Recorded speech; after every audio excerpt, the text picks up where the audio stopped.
super easy way to start investing in the stock market. The first thing you're going to want to do is open up an account with a brokerage. No matter where you live or pretty much anywhere in the world, you can open up a brokerage with interactive brokers. A link is down below in the video description.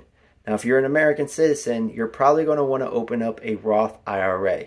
This will allow you to grow your retirement account tax-free and compound those gains even more. Once you set up an account and you can start buying into the market, the first thing that you're going to want to do is you're going to want to look to buy ETFs, which are also known as exchange traded funds. These are essentially baskets of stocks. They provide diversification to lower the risk. A good one to get started is VOO, which is the Vanguard's ETF that tracks the S&P 500. So you're going to get the top 500 companies in the United States. You can then diversify even more and buy an ETF in a sector that you think is going to be good for the long term. For instance, if you're bullish on solar energy, you can buy an ETF like TAN, which is the Invesco Solar ETF.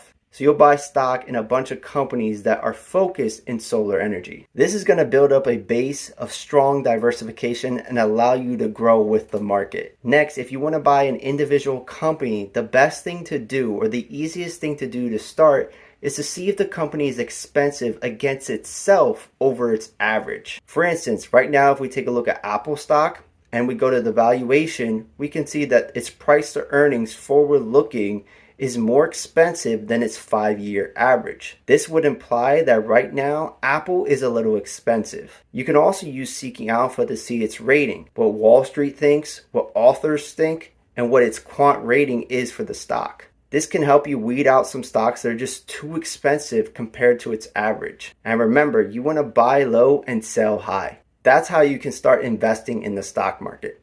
Follow this channel for more content if you want to get some more knowledge and some more experience in investing in the markets. If you want live trade alerts, watch lists, stock market news, and updates, you can join the Patreon. It's only $5 a month. An example trade from last week was trading options in Apple, put options that were 10x. Outside of that, I'll catch you on the next video.